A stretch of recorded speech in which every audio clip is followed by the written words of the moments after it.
بسم اللہ الرحمن الرحیم الحمدللہ رب العالمین والصلاة والسلام علی سید الانبیاء والمرسلین وعلی آلہ الکرام واصحابہ العظام اجمعین۔ لفظ لفظ نور اور حرف حرف روشنی سے آراستہ نور قرآن کے ساتھ طاہر بخاری آپ سے مخاطب ہے۔ ناظرین، زمانہ قبل اسلام کے جنگی دستور کے مطابق بڑے مارکے سے پہلے نامی گرامی سورما اور بہادر میدان جنگ میں اترتے اور 1 on 1 کا چیلنج کرتے۔ بدر کے میدان میں آج کے دن آج سے 1439 سال قبل ایسے ہی ایک عظیم مارکے جس نے تاریخ انسانیت کا رخ پھیر دیا، اس کی شروعات ہوئیں اور میدان میں عتبہ بن ربیعہ اترا۔ یہ عرب کا بہت بڑا سردار تھا اور بڑا نامی گرامی اور بہادر۔ اس کے ایک طرف اس کا بھائی شیبہ اور دوسری طرف اس کا بیٹا ولید۔ یہ عرب کے دستور کے مطابق وہ 1 on 1 مقابلہ تھا جس کو ہم مبارزت کہتے ہیں، کہ جو آ کے میدان میں بلند آواز سے کہتا حل میں مبارزن، ہے کوئی جو ہمارے مقابلے میں آئے۔ نبی اکرم رسول محتشم صلی اللہ علیہ وسلم کی طرف سے عبداللہ بن رواحہ اور ان کے ساتھ 2 اور انصاری جوان نکلے، ہیلمٹ پہنے ہوئے تھے، ظاہر زرہیں پہنی ہوئی تھی۔ عتبہ نے پوچھا اپنا تعارف کرواؤ، انہوں نے کہا ہم مدینے کے انصار ہیں۔ انہوں نے کہا تم اچھے لوگ ہو، شریف آدمی ہو، لیکن ہمارا مقابلہ یہاں کے کسانوں سے نہیں ہے، ہمارا خون ہمارے مقابلے میں آئے۔ اور نبی اکرم صلی اللہ علیہ وسلم نے سے مخاطب ہو کر اس نے کہا اخرج الینا، محمد صلی اللہ علیہ وسلم ہمارے اپنے بھائیوں کو، ہمارے اپنے خون کو نکالو۔ نبی اکرم صلی اللہ علیہ وسلم نے فرمایا قم یا حمزہ، قم یا علی، قم یا عبیدہ۔ نبی اکرم صلی اللہ علیہ وسلم نے ہاشمی 3 جوان حضرت عبیدہ، حضرت حمزہ اور حضرت علی، ان کو مقابلے کے لیے روانہ کیا۔ مقابلہ ہوا، حضرت عبیدہ، حضرت حمزہ، حضرت علی عتبہ، شیبہ اور ولید کے مقابلے میں آئے۔ حضرت حمزہ سرخرو ہوئے، حضرت علی المرتضیٰ بھی کامیاب ہوئے۔ حضرت عبیدہ اور عتبہ کا مقابلہ تھوڑا لمبا ہوا، بالآخر عتبہ بھی واصل جہنم ہوا۔ میدان جنگ میں ایک سراسیمگی پھیل گئی۔ ناظرین، ایک تو یہ منظر ہے جو آپ نے دیکھا، لیکن میں منظر اس سے بھی اگلا آپ کی خدمت میں پیش کرنا چاہتا ہوں کہ حضرت عبیدہ جو ہیں، عبیدہ بن حارث، جو نبی اکرم صلی اللہ علیہ وسلم کے تایہ زاد ہیں، ان کے پاؤں پر، ان کی ٹانگ پر بھی ایک زخم آیا اور انہوں نے اپنے قوا مجتمد کیے اور طاقت کے ساتھ اپنے آپ کو لڑکھڑاتے ہوئے، اپنے جسم کو رینگتے ہوئے اپنے نبی اکرم صلی اللہ علیہ وسلم کے قدموں تک پہنچے اور اپنا رخسار نبی اکرم صلی اللہ علیہ وسلم کے پاؤں پہ رکھا اور عرض کی یا رسول اللہ، آج اگر ابو طالب زندہ ہوتے تو وہ یہ منظر دیکھ کر جان جاتے کہ ہم نے ان کے شعروں کا حق ادا کر دیا ہے۔ حضرت ابو طالب نے کہا تھا کذبتم وبیت اللہ نبذی محمدہ، یہ کفار اور یہ قریش غلط کہتے ہیں کہ ہم نبی اکرم رسول محتشم صلی اللہ علیہ وسلم کو کسی مارکے میں تنہا چھوڑ دیں گے۔ ہاں، یہ دیکھیں گے جب کبھی مارکا ہوا تو پھر ہماری لاشوں کے ڈھیر محمد صلی اللہ علیہ وسلم کے گرد ہوں گے اور ہمارے تیر، ہماری تلواریں اور ہمارے نیزے ان کے گرد حصار کیے ہوں گے۔ گر وقت اجل سر تیری چوکھٹ پہ دھرا ہو، جتنی ہو قضا ایک ہی سجدے میں ادا ہو۔ ناظرین، غزوہ بدر تاریخ اسلام کا پہلا وہ عظیم مارکہ جس کو یوم الفرقان بھی کہا گیا ہے۔ آج کے دن کو 17 رمضان المبارک، اور حفیظ جلندری نے کہا کہ دوم تھا سال ہجری 12ویں تھی ماہ رمضان کی، ادھر سے جا رہی تھی ایک جماعت اہل ایمان کی، یہ لشکر ساری دنیا سے انوکھا تھا، نرالا تھا، کہ اس لشکر کا افسر ایک کالی کملی والا تھا، تھے ان کے پاس 2 گھوڑے، 6 زرہیں، 8 شمشیریں، بدلنے آئے تھے یہ لوگ دنیا بھر کی تقدیریں۔ وَلَقَدْ نَصَرَكُمُ اللَّهُ بِبَدْرٍ وَأَنْتُمْ أَذِلَّةٌ۔ آج اس اہم موضوع پر ہم گفتگو کریں گے اور ہمارے ساتھ ہمیشہ کی طرح موجود ہوں گے مفتی محمد فاروق القادری صاحب، اور ان کے ساتھ بریگیڈیئر ریٹائرڈ اختر نواز جنجوعہ اسلام آباد سے ہمارے ساتھ ہوں گے، اور اللہ رب العزت کی بارگاہ میں حمد کا نذرانہ پیش کرنے کے لیے کراچی سے محمد حسان بن خورشید وہ آج ہمیں جوائن کریں گے۔ مفتی صاحب، قرآن پاک کے اندر غزوہ بدر کے حوالے سے جو احکامات اور جو امور ڈسکس ہوئے ہیں، میں چاہوں گا کہ آج ہم ان خاص آیات کی روشنی میں اس پر رہنمائی لیں۔ اس سے قبل کہ آپ اپنی گفتگو کا آغاز کریں، میں آج کا اسم مبارک وہ اپنے ناظرین کی خدمت میں پیش کر دوں۔ الاول، سب سے پہلے وجود رکھنے والا، اللہ تعالیٰ کے جتنے بھی اسماء ہیں وہ سارے عزتوں، عظمتوں، برکتوں اور بخششوں کے حامل ہیں. جس کو بھی حرز ذات بنایا جائے اس سے انسان طمانیت اور ارتقاء، بلندی اور پیشوائی حاصل کر سکتا ہے. جناب مفتی صاحب. بسم اللہ الرحمن الرحیم. ڈاکٹر صاحب آپ نے غزوہ بدر کا اجمالاً تذکرہ فرمایا. یہ تاریخ اسلام کا پہلا معرکہ جو رمضان المقدس میں وقوع پذیر ہوا، اس سے جڑے رہنا امت مسلمہ کے مستقبل کے لیے، روشن مستقبل کے لیے ایک بنیاد ہے. کوئی بھی قوم جو اپنا ماضی بھول جائے وہ اپنے مستقبل کی بلند ترین منزل کو نہیں پا سکتی. سبحان اللہ. جو قوم ماضی میں جڑی رہے اور ماضی کے تابناک اور روشن پہلوؤں کو اختیار کر لے، اس قوم کو مستقبل میں کامیابی سے روک کوئی نہیں سکتا. سبحان اللہ.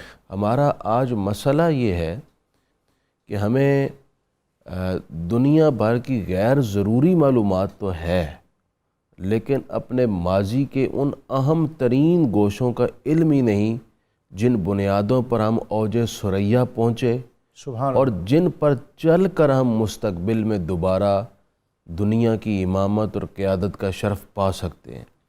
یہ غزوہ بدر کو اس کے اسباب، جزیات سمیت سمجھنا اس لیے ضروری ہے کہ ہم اس کے ضمن میں سمجھ سکیں کہ کیا وجہ تھی مختصر سا کاروان اکثریت پر غالب آیا، بے سر و سامان کاروان مسلح لشکر پر حاوی ہو گیا. کیا وجہ تھی چند 100 افراد کے سامنے سپر پاور نے گھٹنے ٹیک لیے. اللہ اکبر. تو ان سارے اسباب کو سمجھنا، جاننا، اور پھر کیا وجہ تھی کہ مسلمان ان پر غالب آئے، تو یہ ساری چیزیں اگر ہمارے پیش نظر رہیں گی اور اس کے مطابق اگر ہم مستقبل کا لائحہ عمل تیار کریں گے. اور ایک خاص بات یہ ہے ڈاکٹر صاحب، جس قوم کے جوانوں میں جرت، بے باکی، ہمت اور شجاعت نہ ہو، وہ قوم کبھی بھی اپنا اور اپنی آنے والی نسلوں کا اور اپنے وطن کا دفاع نہیں کر سکتی.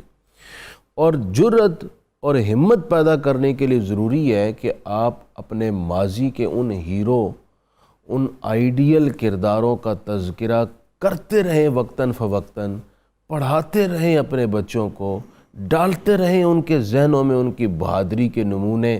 جیسے آپ نے ابھی حضرت حمزہ کا، حضرت علی مرتضیٰ کا، ابو عبیدہ کا ذکر کیا، کس طرح یہ 3 حضرات تشریف آگے لائے اور بنیاد رکھی تاریخ اسلام کی اہم ترین فتح کی. سبحان اللہ. تو اس حوالے سے قرآن مجید نے ہماری بڑی اہم کیونکہ قرآن مجید جامع کتاب ہے اور ہر حوالے سے تربیت کرتی ہے. سو قرآن مجید نے شجاعت اور جرت اور ہمت کے جو ولولے ہیں وہ بھی پیدا کیے ہیں، اور اس کے اندر جو بنیادی پیچھے جذبہ اور سوچ کار فرمایا اس کا بھی ذکر کیا ہے. قرآن مجید میں سورہ آل عمران میں بھی غزوہ بدر کا تذکرہ ہے، سورہ انفال میں بھی قدر تفصیل کے ساتھ ان دونوں مقامات پر غزوہ بدر کا ذکر موجود ہے. آپ نے جو آیت مقدسہ تلاوت کی سورہ آل عمران کی آیت نمبر 123 ہے. اللہ تعالیٰ نے ارشاد فرمایا وَلَقَدْ نَصَرَكُمُ اللَّهُ بِبَدْرٍ وَأَنْتُمْ أَذِلَّةٌ، اور بے شک اللہ نے تمہاری مدد فرمائی میدان بدر میں حالانکہ تم بالکل کمزور تھے، بے سر و سامان تھے. یہ ہے پہلا سبق کہ تمہاری کمزوری، تمہاری بے سر و سامانی، لیکن تم غالب آئے تو کیوں؟ اللہ نے تمہاری مدد فرمائی. سبحان اللہ. اس میں بنیادی سبق یہ دیا گیا ہے امت مسلمہ کو کہ تمہارا تمام تر دار و مدار اور بھروسہ اللہ کی ذات پر ہو. جتنا تمہارا یقین کامل ہوگا اتنی ہی جلد اور اتنی ہی بہتر اور مؤثر مدد اللہ تعالیٰ کی طرف سے آئے گی. فاتقوا اللہ، تو اللہ سے ڈرتے رہو، لعلکم تشکرون، تاکہ تم اس کا شکر ادا کر سکو. سبحان اللہ. لیکن میں یہاں ایک شبہ کا ازالہ کر دوں. اللہ پر یقین کا یہ مطلب نہیں ہے کہ آپ اپنی ظاہری تیاری نہ کریں، آپ اپنے جوانوں کی تربیت نہ کریں، آپ جنگی حکمت عملی وضع نہ کریں، آپ وہ تمام صلاحیتیں اور لیاقتیں پیدا ہی نہ کریں جو ایک فوج کے اندر، جو جوانوں کے اندر ہونی چاہیے. یہ قطعاً مطلب نہیں ہے. اس بات کا آگے سورہ انفال میں بھی ذکر ہے کہ کس طرح تم اپنی وہ تمام صلاحیتیں بروئے کار لاؤ اور وہ جنگی ظاہری تدابیر اختیار کرو جن کا اپنی جگہ اہمیت ہے، میں چاہوں گا لیکن وہ کہ اس سارا پر اختیار آپ سے کر کے اللہ پر بھروسہ رکھو. آپ سے مزید اس پر بات کروں. ہمارے ساتھ بریگیڈیئر صاحب موجود ہیں اسلام آباد میں. بریگیڈیئر صاحب آپ کو خوش آمدید. اور حفیظ جلندری نے کہا کہ نہیں تھا 313 سے آگے تک شمار ان کا، سنا یہ ہے کہ ان کے ساتھ تھا پروردگار ان کا. ایک محدود سی جماعت اور اتنے بڑے لشکر پر غالب آ گئی، اس میں کیا فوجی حکمت عملی تھی اور نبی اکرم صلی اللہ علیہ وسلم کی جو ایک لیڈرشپ تھی وہ کیا تھی؟ بسم اللہ الرحمن الرحیم.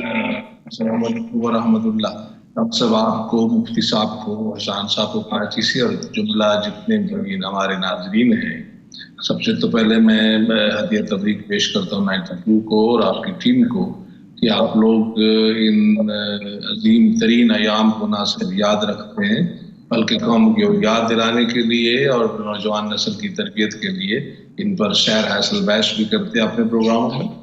اللہ کریم آپ کا یہ سلسلہ جاری اور ساری رکھے. بدر کی جو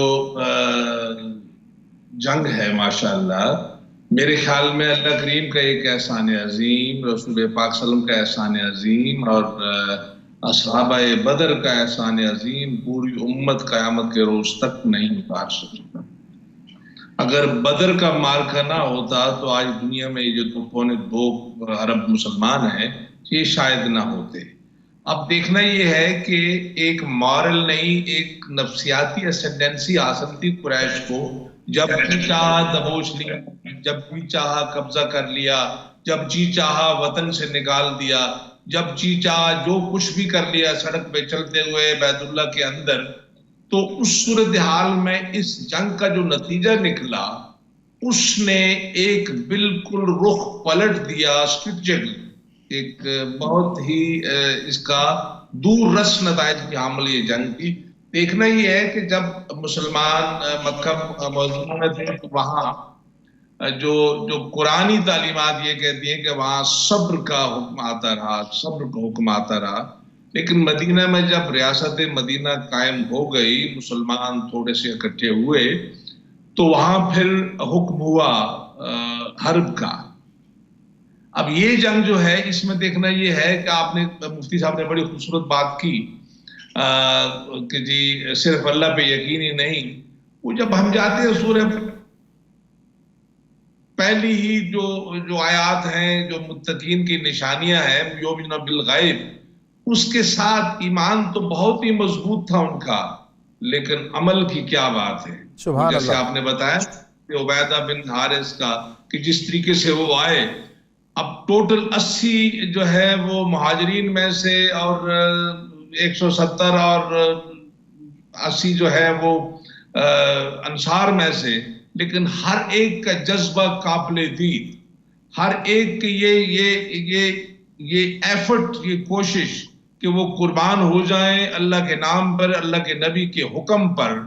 اور پھر اللہ کریم نے اپنی مدد فرمائی. مجھے اللہ نے یہ سعادت بخشی، آپ کو بھی یقیناً بخشی ہوگی کہ آپ نے وہ جگہ دیکھی ہے.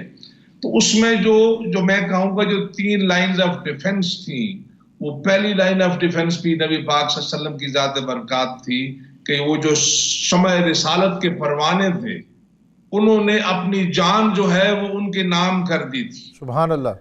دوسری لائن آف ڈیفنس بھی نبی پاک صلی اللہ علیہ وسلم کی ذات بابرکات تھی کہ آپ کا وہ جو ملٹری ایکومن تھا، وہ جو لیڈرشپ تھی، یہاں آپ کو نظر آتی ہے. اور تیسری لائن بھی نبی پاک صلی اللہ علیہ وسلم کی ذات بابرکات تھی کہ اللہ کریم کو جب یہ کہا کہ مولا کریم آج یہ مٹھی بھر اگر نہ جیے تو پھر شاید تیرا نام لیوا کوئی نہیں ہوگا، آج نہ جیتی تو اب دیکھنا یہ ہے کہ مقام بدر سے پہلے کی جو صورتحال بھی کچھ ایسی تھی کہ چونکہ بڑے ہی قسم کرسی کی حالت میں ایک ایک کر کے، 2 کر کے، 3 کر کے، کبھی غیروں میں ٹھہرے، کبھی کسی رستے سے، تو مسلمان جو ہے وہ مدینہ منورہ پہنچے تھے، ان کا سب کچھ پیچھے رہ گیا تھا اور وہ سب کچھ استعمال ہو رہا تھا مکہ کے اندر۔ مسلمانوں نے اس چیز کو جو کہ ان کا حق تھا اس کو لینے کی کوشش کی۔ جو بیٹل گراؤنڈ کی جو جس طریقے سے یہ چیز بنی، اس میں کچھ چند چیزیں ہائی لائٹ کرنا چاہوں گا کہ ایک وقت ایسا آیا جب جو کاروان تھا، کاروان یانبو کی طرف مڑ کے جو چلا گیا، تو ڈسکشن ہوئی کہ واپس چلے جائیں۔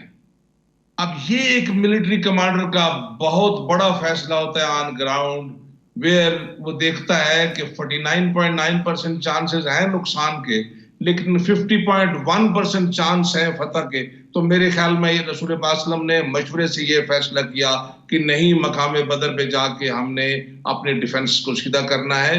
اب قریش کی طرف یہ حالت تھی کہ they were suffering from over confidence، وہ ایک جو اسینڈنسی تھی ان کی اس وجہ سے، اور وہ چاہتے تھے کہ اس کو ہم ہمیشہ کے لیے ختم کر دیں۔ ان کو مسلمانوں کی قوت ایمانی کا شاید علم نہیں تھا، وہ اندازہ نہیں کر سکے تھے، وہ اس غرور میں آئے اور بہت کچھ ساتھ لے کر آئے اور ایک فائنل بیٹل کے طور پر آئے۔ لیکن اللہ کریم کی مدد سے اور مسلمانوں کے ایمان کی قوت سے اور خصوصی طور پہ جو عمل ہے، جہاں کہیں بھی ایمان اور عمل کی آمیزش ہوگی تو مسلمان کبھی نہیں ہارے گا۔ یہ بریگیڈیئر صاحب آپ کی بات بہت اہم ہے، میں اس پر مزید بھی آپ سے رہنمائی لوں گا۔ آپ نے جو یہ بات فرمائی کہ مسلمانوں کے جتنے ایسٹ مکے میں تھے وہ سارے ایک تو مشرکین اور قریش کے قبضے میں تھے اور وہ اس سے وسائل حاصل کر رہے تھے، اپنی اکانومی کو مضبوط کر رہے تھے، اور دوسرا مدینے کے ساتھ جو ایک تجارتی شاہراہ تھی جس پر ابو سفیان ایک بہت بڑی اماؤنٹ، جس میں 50,000 طلائی اشرفی، یہ پورے مکے کی اس میں انویسٹمنٹ تھی، اور ایک اس میں رائے یہ ہے کہ یہ ساری انویسٹمنٹ جو تھی اس کے نتیجے میں ہونے والی آمدن جو تھی اس سے الٹیمیٹلی وہ جنگی تیاری مقصود تھی جس کے نتیجے میں مسلمانوں کو تحت کیا جانا مطلوب تھا۔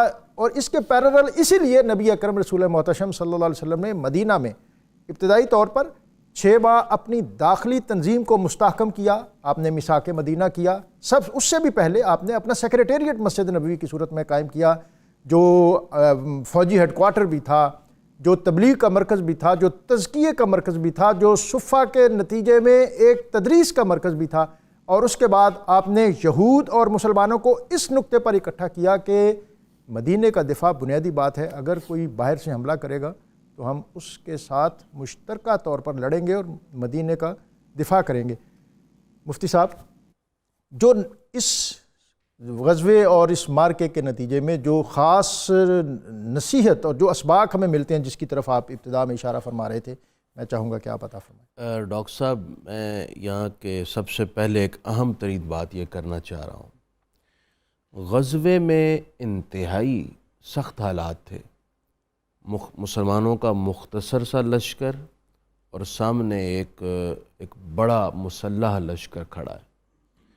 ایسی حالت میں بھی نبی کریم صلی اللہ علیہ وسلم کی ذات والا بالخصوص جس طرف مائل تھی وہ تھی اللہ کی ذات۔ اللہ اکبر، اللہ آپ اس میدان میں بھی لشکروں کے آمنے سامنے ہوتے وقت یوں عرض کرنے لگے، اے پروردگار، اللہم انجز لی ما وعدتنی، اللہم آتی ما وعدتنی، اللہم ان تہلک هذه العصابۃ من اہل الاسلام لا تعبد فی الارض۔ پروردگار، جو تو نے وعدہ فرمایا وہ عطا کر دے۔ اے پروردگار، اگر یہ مسلمانوں کا مختصر گروہ آج تہہ تیغ ہو گیا تو پھر اس خطہ زمین میں تیری عبادت نہیں کی جائے گی۔ مفتی صاحب، یہ بہت بڑی بات ہے، بہت بڑی بات ہے قبلہ۔ اور یہ اگر ناز اور انداز کے پیرائے میں دیکھیں تو پھر بھی یہ بہت بڑا مقام ہے، ہر حوالے سے سبحان اللہ، ناز و انداز سے دیکھیں۔ اور دوسرا جو حقیقی دنیا ہے اس کے مطابق ظاہر ہے آپ آخر الزمان پیغمبر ہیں، اور آپ کی دعوت جو ہے وہ 15 سال تقریباً اس کو گزرنے کو ہے۔ اس میں ایک میسج تھا آنے والے تمام سلاطین کے لیے بالخصوص اور کمانڈرز کے لیے کہ تیر و سنان کے ساتھ ساتھ اللہ جو روح ہے طاقت کی وہ اللہ پر یقین اور بھروسہ ہے۔ سبحان لیکن ڈاکٹر صاحب، ہم نے دیکھا ہے کہ آپ مکہ مدینہ منورہ میں 61 سالی ہوئی، مشکل ترین حالات ہیں، اہل مدینہ روضہ رسول پر جمع ہے، واہ واہ، سید عائشہ صدیقہ کی بارگاہ میں اپنا دکھ عرض کیا، آپ نے فرمایا روضہ رسول کی کھڑکی کھول دو، اللہ اکبر، کھڑکی کھولی گئی، بارش چھما چھم نازل ہونا سبحان شروع اللہ۔ ہو گئی، قحط اور مشکل کا وہ دور ختم ہو گیا۔ پتہ نہیں کیا وجہ ہے، آج جو 56-57 اسلامی ممالک کے حکمران ہیں، ان کو پرابلم کیا ہے؟ یہ کیوں نہیں رجوع کرتے روضہ رسول اس کی طرف؟ مشکل وقت میں وہاں جا کے اب اپنی کرونا عرضداشت کیوں وائرس نہیں کی پیش وبا میں معاشی طور پر پس کر رہ گئی ہماری قوم، ہم بھی اور علماء بھی اور تمام درد مند اہل محبت وزیر اعظم صاحب سے بھی گزارش کرتے رہے، آپ جائیں بات کریں سعودی حکمرانوں سے، دیگر حکمرانوں سے، روضہ رسول پر حاضر ہوں، وہاں گھٹنے ٹیکیں، وہاں ماتھا رکھیں، وہاں معافی مانگیں، وہاں رحم کی بھیک مانگیں، کیونکہ اللہ تعالیٰ نے خود ہی تو یہ راستہ دکھایا، وَلَوْ أَنَّهُمْ إِذْ ظَلَمُوا أَنفُسَهُمْ جَاءُوكَ فَاسْتَغْفَرُوا اللَّهَ وَاسْتَغْفَرَ لَهُمُ الرَّسُولُ لَوَجَدُوا اللَّهَ تَوَّابًا رَحِيمًا۔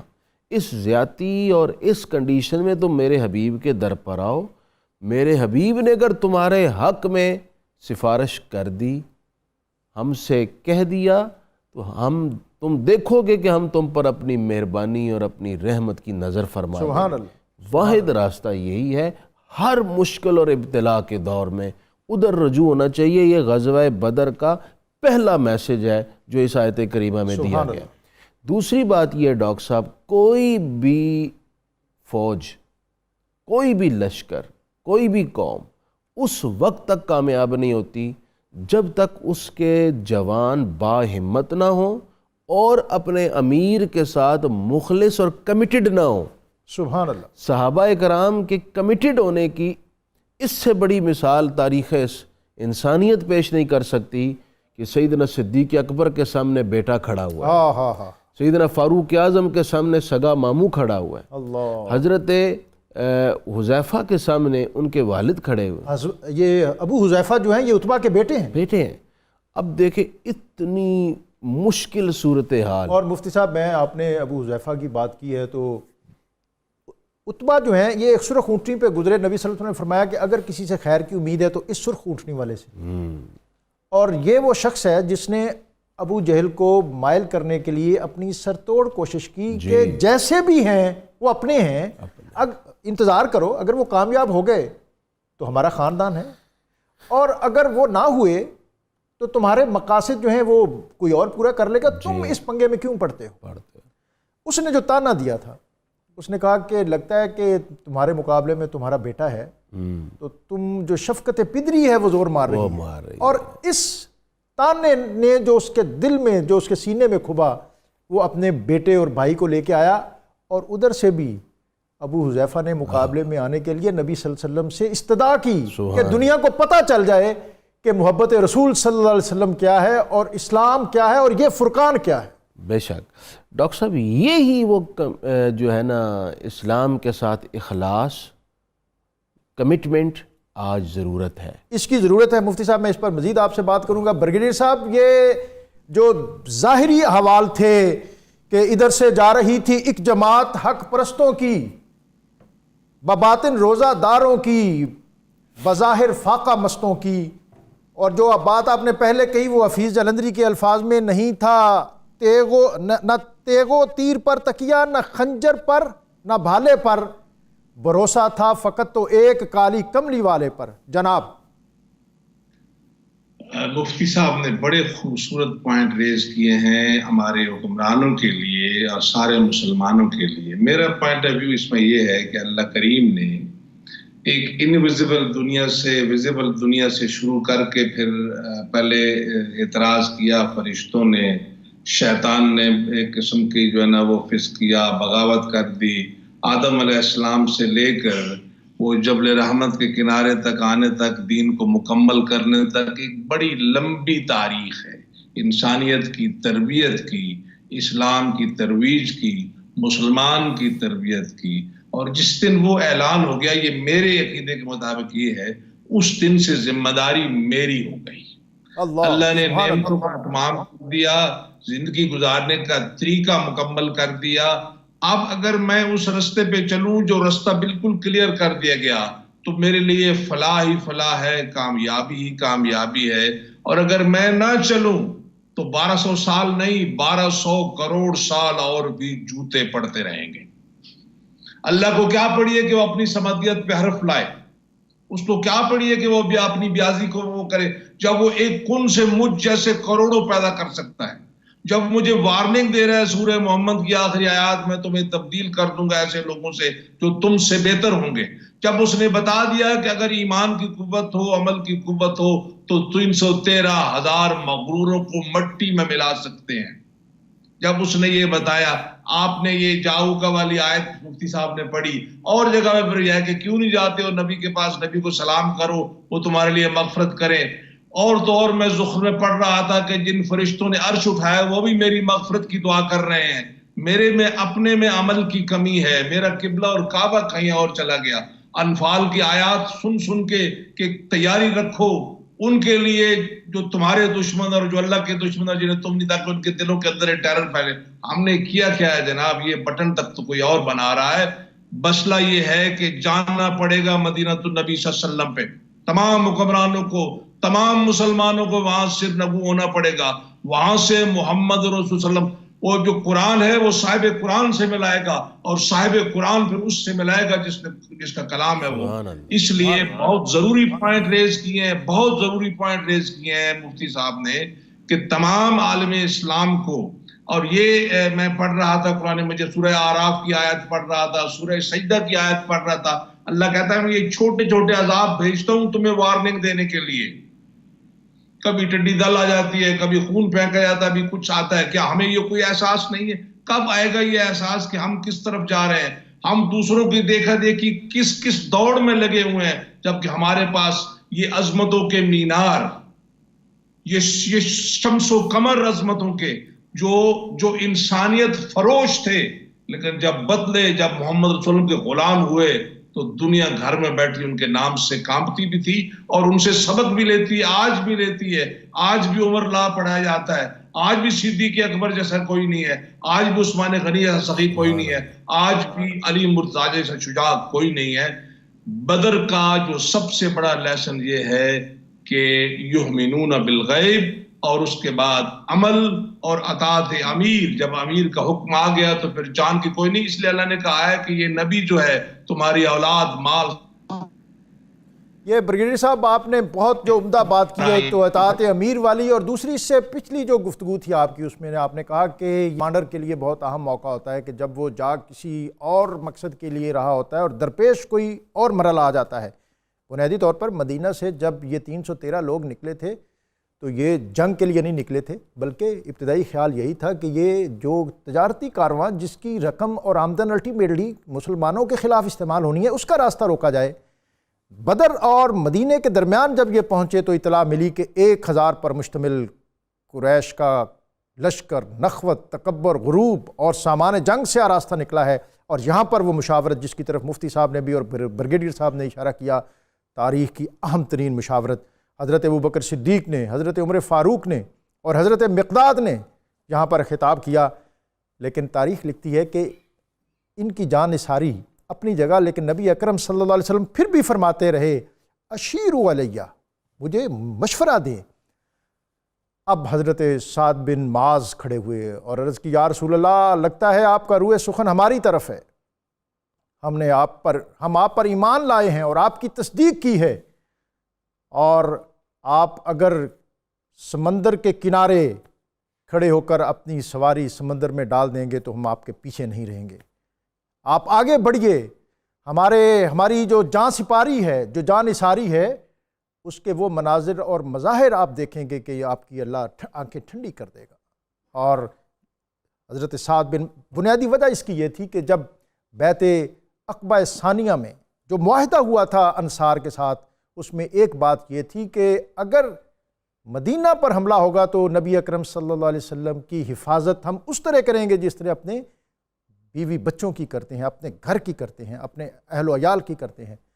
اب یہ صورتحال تھوڑی سی مختلف تھی، جس کے لیے حضرت سعد بن معاذ کو آگے نکل کر انصاریوں کی طرف سے اپنا موقف دو ٹوک انداز میں پیش کرنا پڑا کہ یا رسول اللہ، آپ جدھر حکم کریں گے آپ پہاڑوں کو کہیں گے تو ان کو سر کر دیں گے، سمندروں کو میں کہیں گے تو وہاں کود جائیں گے۔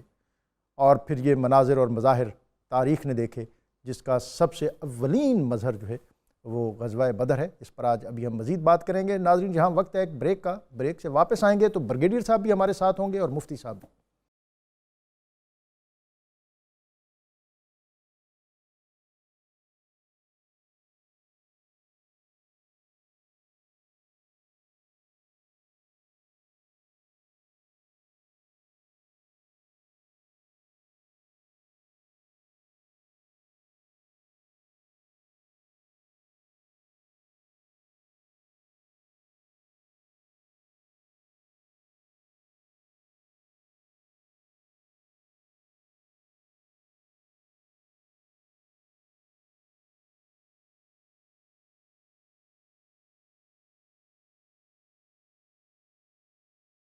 پورے قرآن میں آپ کو پھر خوش آمدید۔ اقبال نے کہا تھا کہ فضائے بدر پیدا کر فرشتے تیری نصرت کو، اتر سکتے ہیں گردوں سے قطار اندر قطار اب بھی۔ یہ فضائے بدر کیسے پیدا ہوتی ہے؟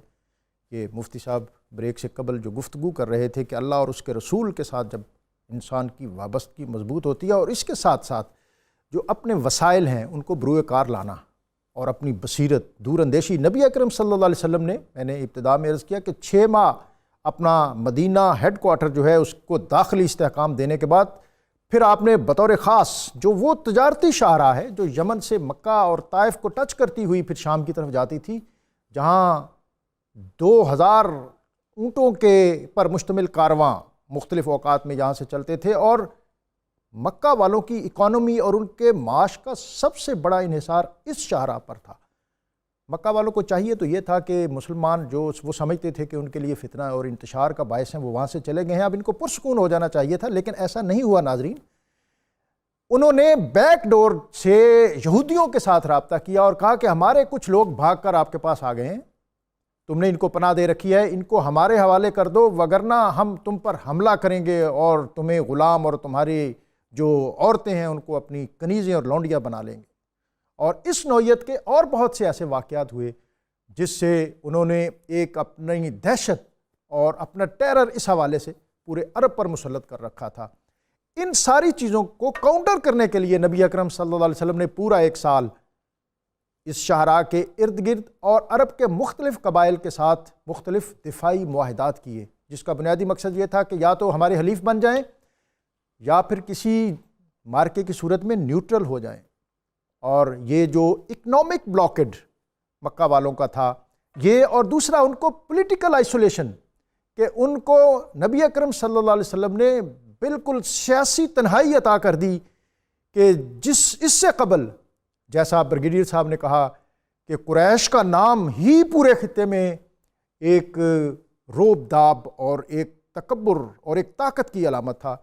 نبی اکرم رسول محتشم صلی اللہ علیہ وسلم اور آپ کے غلاموں نے تاریخ کے اندر ایک ایسا منظر اور مظہر دنیا کو عطا کیا جس کے نتیجے میں ان کی طاقت ہمیشہ ہمیشہ کے لیے پاش ہو کر رہے گی۔ جناب مفتی صاحب،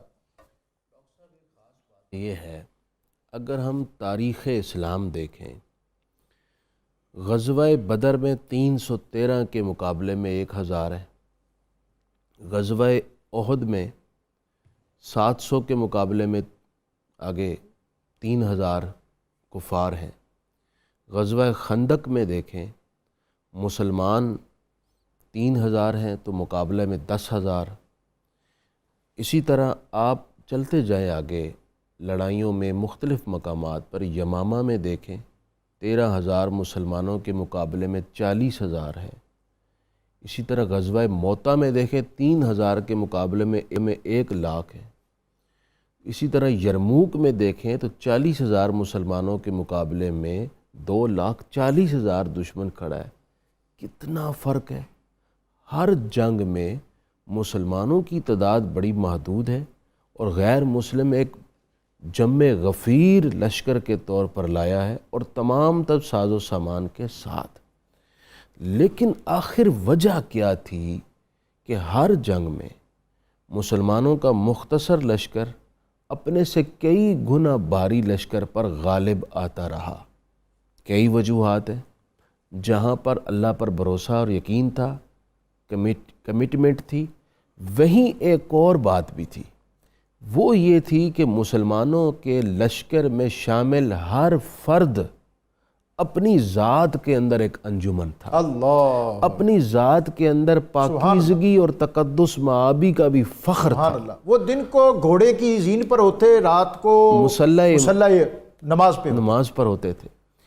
ان لوگوں کا کردار یہ تھا، ان میں سے کوئی ایک بھی کسی جائیداد پر قابض نہیں تھا، کوئی ایک رشوت خور نہیں تھا، کوئی ایک دنیا کی لالچ میں گھرا ہوا نہیں تھا، ہر ایک سراپا اخلاص تھا۔ ہمارے اب ہم مسلمان جس عہد زوال سے گزر رہے ہیں، ہم لالچ سے، حرص سے، طمع سے بھر چکے ہیں۔ جب تک یہ اندر کی پاکیزگی نہیں لائیں گے تو یقین اور ایمان کی وہ قوت حاصل نہیں ہوگی۔ جب یقین اور ایمان کی قوت حاصل نہیں ہوگی تو پھر فرشتے کیسے مدد کے لیے اتریں گے؟ پھر مختصر کو کثیر پر کیسے غلبہ حاصل ہوگا؟ سب سے پہلے ضروری ہے کہ جہاں ہمارے اندر ہمت و جرت ہو، ہمت و جرت کی بھی روح یہی ہے کہ بندے کی اندر پاکیزگی ہو۔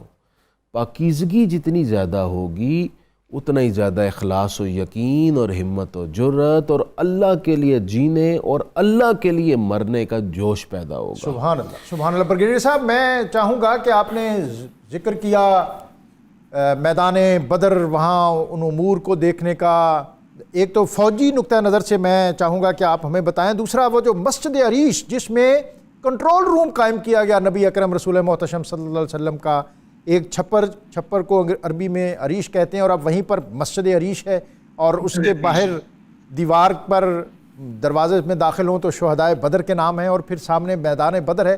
اس سارے میدان میں نبی اکرم صلی اللہ علیہ وسلم کا یہ ہیڈ کوارٹر اور کنٹرول روم اور پھر سامنے جنگ کا ہونا، یہ ساری چیزیں جو ہیں اس کو ایک فوجی جو منصوبہ ساز ہے، جو ایک سپہ سالار ہے، جو ایک لیڈر ہے، اس کے طور پر آپ کس طرح دیکھتے ہیں؟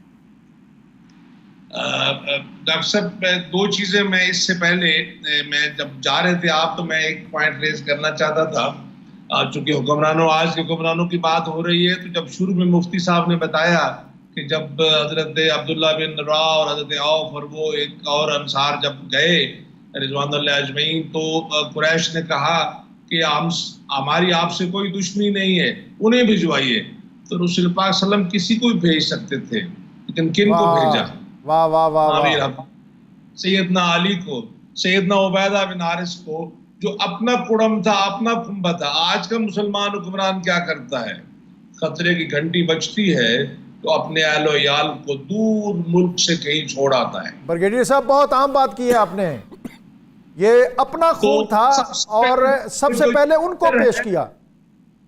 جو لیڈر ہے وہ ٹرانسپیرنٹ ہوتا ہے۔ دوسری آپ نے کہی کہ اس وقت جو قبائل تھے مختلف، بالکل وہ آراف پہ بیٹھے ہوئے تھے، وہ کسی وقت بھی وہ مسلمانوں کے اوپر حملہ بھی کر سکتے تھے اور قریش سے بھی جان چھڑانا چاہتے تھے، لیکن بدر نے ان کے لیے فیصلہ کرنے میں آسانی کر دی۔ بدر کی فتح نے ان کو یہ تقویت دی کہ وہ قریش سے دور ہو کے مسلمانوں کے ساتھ الحاق کر سکیں، اسلام کو پڑھ سکیں، اسلام قبول کر سکیں۔ اب جہاں تک جنگی حکمت عملی کی بات ہے، تو جہاں مسجد عریش ہے، یہ وہ جگہ ہے جہاں سے اگر آپ دیکھیں تو پوری بیٹل فیلڈ نظر آتی ہے۔ یہ نقشہ بھی اسی طرح نظر آتا ہے؟ جی، اسی طرح نظر آتا ہے۔ اب دیکھیں تو لیفٹ سائڈ پہ جو ابھی بھی کچھ تھوڑی سی کنسٹرکشن ہے، جو اونچی جگہ ہے، ریزڈ گراؤنڈ ہے، وہاں چونکہ ڈیفنسز تھے مسلمانوں کے، تو نبی پاک صلی اللہ علیہ وسلم انگریزی میں کہتے ہیں کہ ایک کمانڈر جو ہے، sight of a commander on the battle is worth 1000 soldiers. جنگ کے اندر ایک کمانڈر کی موجودگی 1000 سپاہیوں کے برابر ہوتی ہے، جنگجوؤں کے برابر ہوتی ہے۔ تو نبی پاک صلی اللہ علیہ وسلم نہ صرف پوری جنگ کو اپنی آنکھوں سے دیکھ رہے تھے، کریم سے بھی رابطہ مسلسل تھا، اس کے باوجود جنگی حکمت عملی میں ٹوٹل کنٹرول تھا، ہر چیز آپ کے اشارے ابرو پہ ہو رہی تھی، اور جو سلیکشن آپ نے کی تھی، آپ دیکھیں نا، جب پتہ چلا کہ وہ آ گئے ہیں تو آپ نے ایڈوانس اپنے کو تیز کیا، اور ایک دن پہلے جا کے ایک ایسے ہائی گراؤنڈ کو جا کے ڈیفنس بنا لیا، جہاں جب آپ نے دیکھا جب وہاں پر پانی آیا اور وہ باک ڈاؤن ہو گئے جو قریش کی افواج تھی، یہاں اس قسم کا کوئی مسئلہ نہیں تھا۔ دوسرا جو پانی کا ذخیرہ تھا، کنویں، ایک کنواں دوسرا کنواں، وہ بھی مسلمانوں کے قبضے میں آ گیا. تو یہ بہت ضروری چیزیں ہوتی ہیں، ایلیمنٹ ہوتی ہیں ڈیفنس پلان کرنے کی یا اٹیک پلان کرنے کی، کہ جو چیزیں آپ کو جنگ کے اندر ضرورت ہوں وہ فوری طور پر مہیا ہوں، تاکہ میسر ہوں، تاکہ آپ کا جو جنگی حکمت عملی ہے اس میں کسی قسم کی کوئی کمزوری ہے. تو یہ ایک بڑی خوبصورت جنگ حکمت عملی تھی کہ آپ صلی اللہ علیہ وسلم درمیان میں آپ کا جو آپریشن روم تھا وہاں سے پوری جنگ کا سین آپ کے سامنے تھا، اور صحابہ کرام پروانہ وار آپ کے اشارے کے منتظر تھے. جب حکم دیا کہ اب یہ کرو، عام اٹیک کرو تو عام اٹیک کیا، جب تیروں کو حکم دیا تو تیر پھینکے، جب پتھروں کو حکم دیا تو پتھر پھینکے. یہی کام ہوتا ہے ایک کمانڈر کا، to be physically and mentally present in the battle, اور ہر چینجنگ سچویشن کے ساتھ وہ فیصلہ کرنا جو جنگ کا پاسا پلٹ سکے. بریگیڈیئر صاحب بہت شکریہ. مفتی صاحب بالکل اختتامی لمحات ہیں. میں چاہوں گا کہ بالخصوص جو قرآن پاک میں اس مارکے کے حوالے سے جو ہمارے نوجوان کو اور بالخصوص امت مسلمہ کو پیغام ہے، اس پر ایک آپ سیر حاصل گفتگو فرما دیں. یہ پیغام جو میں دینے جا رہا ہوں یہ سورہ انفال میں جہاں آیت نمبر 41 سے تذکرہ غزوہ بدر ہو رہا ہے، اس کے بعد جا کر یہ پیغام اللہ تعالیٰ دے رہا ہے. اس میں مسلمانوں کے رعب، مسلمانوں کی کامیابی اور مسلمانوں کے دنیا میں غالب ہونے کا سبب اور حکمت بیان کی گئی ہے. کیسے وہ غالب آ سکتے ہیں اور کیا سبب ہے کہ پوری دنیا سے ان کا رعب، ان کی سطوت، ان کی شان و شوکت اور ان کا جاہ و جلال ختم ہو جائے گا اور وہ مغلوب ہو جائیں گے. اللہ تعالیٰ نے ارشاد فرمایا وَأَطِیعُوا اللَّهَ وَرَسُولَهُ، لوگو اللہ اور اس کے رسول کی اطاعت کرو. اللہ اکبر، سبحان اللہ. پہلی بات یہ ہے، سبحان اللہ. تمہارا نقطہ اجتماع، نقطہ وحدت یہ ہے. نقطہ وحدت بھی یہی ہے اور پھر نقطہ کمال تک پہنچنے کا راستہ بھی یہی ہے. وَلَا تَنَازَعُوا، اور آپس میں مت جھگڑو. اگر آپس میں جھگڑو گے فَتَفْشَلُوا، تو تم سب بزدل ہو جاؤ گے. پھر کیا ہوگا؟ وَتَذْهَبَ رِيحُكُمْ، تمہاری بندھی ہوئی ہوا اڑ جائے گی. جو تمہارا رعب قائم تھا، دشمن کے دل پر تمہارے جلال کی سطوت تھی، وہ ختم ہو جائے گی. دشمن کے نزدیک تمہاری حیثیت ایک پرے کاہ کی طرح ہو جائے گی اگر آپس میں جھگڑو گے. ڈاکٹر صاحب تاریخ یہ بتاتی ہے کہ دشمن نے جب بھی مسلمان کو کچلنا چاہا، اس نے غدار، بے وفا اور قوم کی عزتوں کا سودا کرنے والے لوگوں کو تلاش کیا، سازشوں کے جال بنے، آپس میں لڑایا اور کہا کہ ان کو لڑاؤ اور ان پر حکومت کرو. آج بھی ہم انہی سازشوں کے جالوں میں پھنسے ہوئے ہیں، اور ہمیں عروج، ارتقاء اور بلندی اور پیشوائی کے لیے ان مخمصوں سے نکلنا ہوگا. اور جو مفتی صاحب نے بات کی ہے کہ جو اتحاد، اتفاق اور اللہ اور اس کے رسول کے ساتھ وابستگی اور کمٹمنٹ، اسی کے نتیجے میں ہم آگے بڑھ سکتے ہیں. بریگیڈیئر صاحب آج کے اس پروگرام کے حوالے سے اپنا آخری تبصرہ، تجزیہ پیش کر دیں. میں ڈاکٹر صاحب ایک تو آپ کا شکر گزار، مفتی صاحب کا شکر گزار، اور میں یہ کہوں گا آپ نے حضرت علامہ کا شعر پڑھا مقام بدر پیدا کر. میں یہ کہوں گا اپنی قوم کے نوجوانوں کو کہ مقام بدر پیدا کرنے کے لیے بدر جانا پڑتا ہے. واہ واہ واہ واہ، سبحان اللہ. فضائے بدر، سبحان اللہ. اونٹ پر 4 یا ایک اوپر اور 3 پیدل، 2 گھوڑے، اور ابن مال اسرے یسرن پھر ہوتا ہے، پھر فرشتے بھی اترتے ہیں. ایک سبحان اللہ. دوسرا یہ ہے کہ مسلمان قرآن مجید کو پڑھیں. وہ چچا جس نے حضرت صہیبہ کو رہا کر دیا، قیامت کے روز تک تبت یدا ابی لہب ہوتا رہے گا، اور قیامت کے روز تک وہ سور کی تھوتنے والے کی سوتنی پہ خرطوم پر داغ لگتا رہے گا. حرمت رسول پاک صلی اللہ علیہ وسلم پہ مسلمان جب بھی سودا کرے گا مسلمان نہیں رہے گا. سبحان اللہ، سبحان اللہ. اور حرمت رسول پر پیرا دینے والا آپ کا چچا حضرت ابو طالب، نبی اکرم صلی اللہ علیہ وسلم اس غزوے کے خاص مقامات پر 2 مرتبہ ان کو یاد کیا. ایک مرتبہ جیسا میں نے پہلے آپ کو عرض کیا کہ جو اولین مجاہد تھے جو عتبہ کے مقابلے میں حضرت عبیدہ بن حارث، نبی اکرم صلی اللہ علیہ وسلم کے تائہ آزاد، جب انہوں نے اپنا سر نبی اکرم صلی اللہ علیہ وسلم کے قدموں میں رکھا اور حضرت ابو طالب کے شعر پڑھے. اور ناظرین دوسرا موقع جو ہے جب کفار کا سب سے بڑا لیڈر اور نبی اکرم صلی اللہ علیہ وسلم نے جس کو اس امت کے فرعون سے تعبیر کیا، ابو جہل، جو اس مارکے میں کام آیا، اور کام بھی کیسے آیا کہ 2 انصاری بچے جوان نوجوان نوخیز حضرت عبد الرحمن ابن عوف کہتے ہیں کہ میرے پاس آئے، انہوں نے کہا کہ چچا ابو جہل کون سا ہے؟ تو کہتے ہیں میں نے اس سے کہا کہ تجھے ابو جہل کہاں، تم اور کہاں شجاعت اور بہادری کا، وہ تو اکیلا ہزاروں کا مقابلہ کرنے والا ہے، سینکڑوں لوگوں کو وہ اکیلا دیکھ لیتا ہے، تم اس کے ساتھ۔ تو اس نے کہا کہ معاذ اور معوذ، انہوں نے کہا کہ قسم کھائی ہے مر جائیں گے یا ماریں گے ناری کو۔ حفیظ جلندری نے شاہ نامے میں کہا کہ قسم کھائی ہے مر جائیں گے یا ماریں گے ناری کو، سنا ہے گالیاں دیتا ہے وہ محبوب باری کو۔ تو حضرت عبد الرحمن ابن عوف نے کہا کہ وہ گھوڑے کے اوپر ہے جس کے گرد ایک حصار ہے، اور حفیظ نے کہا کہ حفاظت کر رہا ہے گرد اس کے فوج کا دستہ۔ ان بچوں نے کہا کہ یہ دستہ کب تلک روکے گا اسرائیل کا رستہ، اور پھر وہ میدان میں کودے اور ایک بجلی کی سرعت کے ساتھ انہوں نے ابو جہل جو ہے اس کو واصل جہنم کیا۔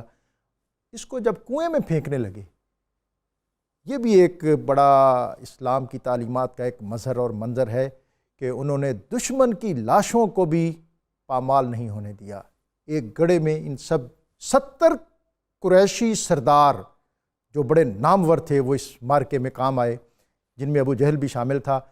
اس کی لاش جو ہے اس کو جب کنویں میں پھینکنے لگے تو نبی اکرم صلی اللہ علیہ وسلم نے فرمایا کہ میرا دفاع کرنے والا آج ابو طالب زندہ ہوتا تو وہ یہ منظر دیکھ کر اس کی آنکھیں ٹھنڈی ہو جاتی کہ جس نے حد فاصل قائم کیے رکھی میرے اور ان کے درمیان، اور ان کو مجھ تک پہنچنے نہیں دیا۔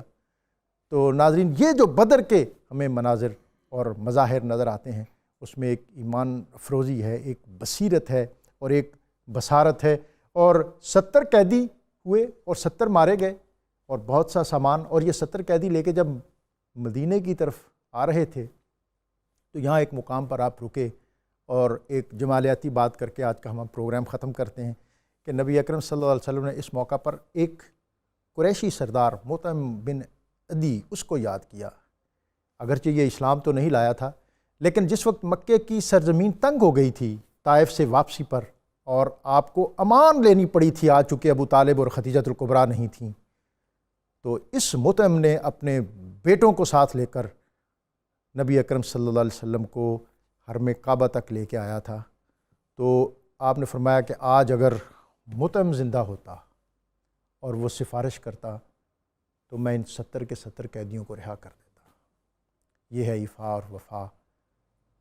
غزوہ بدر ہمارے لیے بہت سی سوچنے کی، سمجھنے کی راہیں کھولتا ہے، اور بنیادی بات اس میں جو ہے وہ یہ ہے کہ محمد کی محبت دین حق کی شرط اول ہے، اسی میں ہو اگر خامی تو سب کچھ نامکمل ہے۔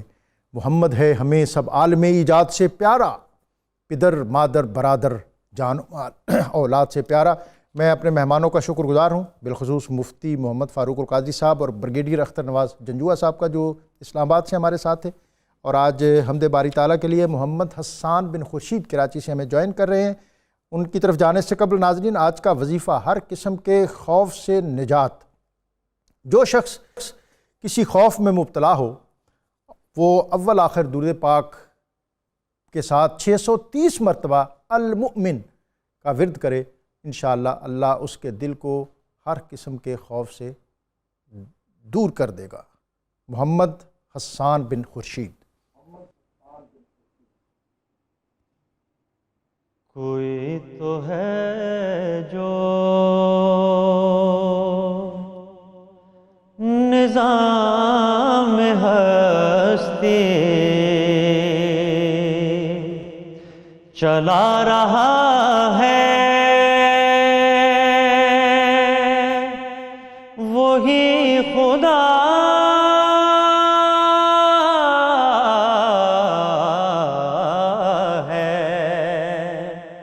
دکھائی بھی جو نہ دے نظر بھی جو آ رہا ہے، بس وہی خدا ہے، وہی خدا ہے، وہی خدا ہے۔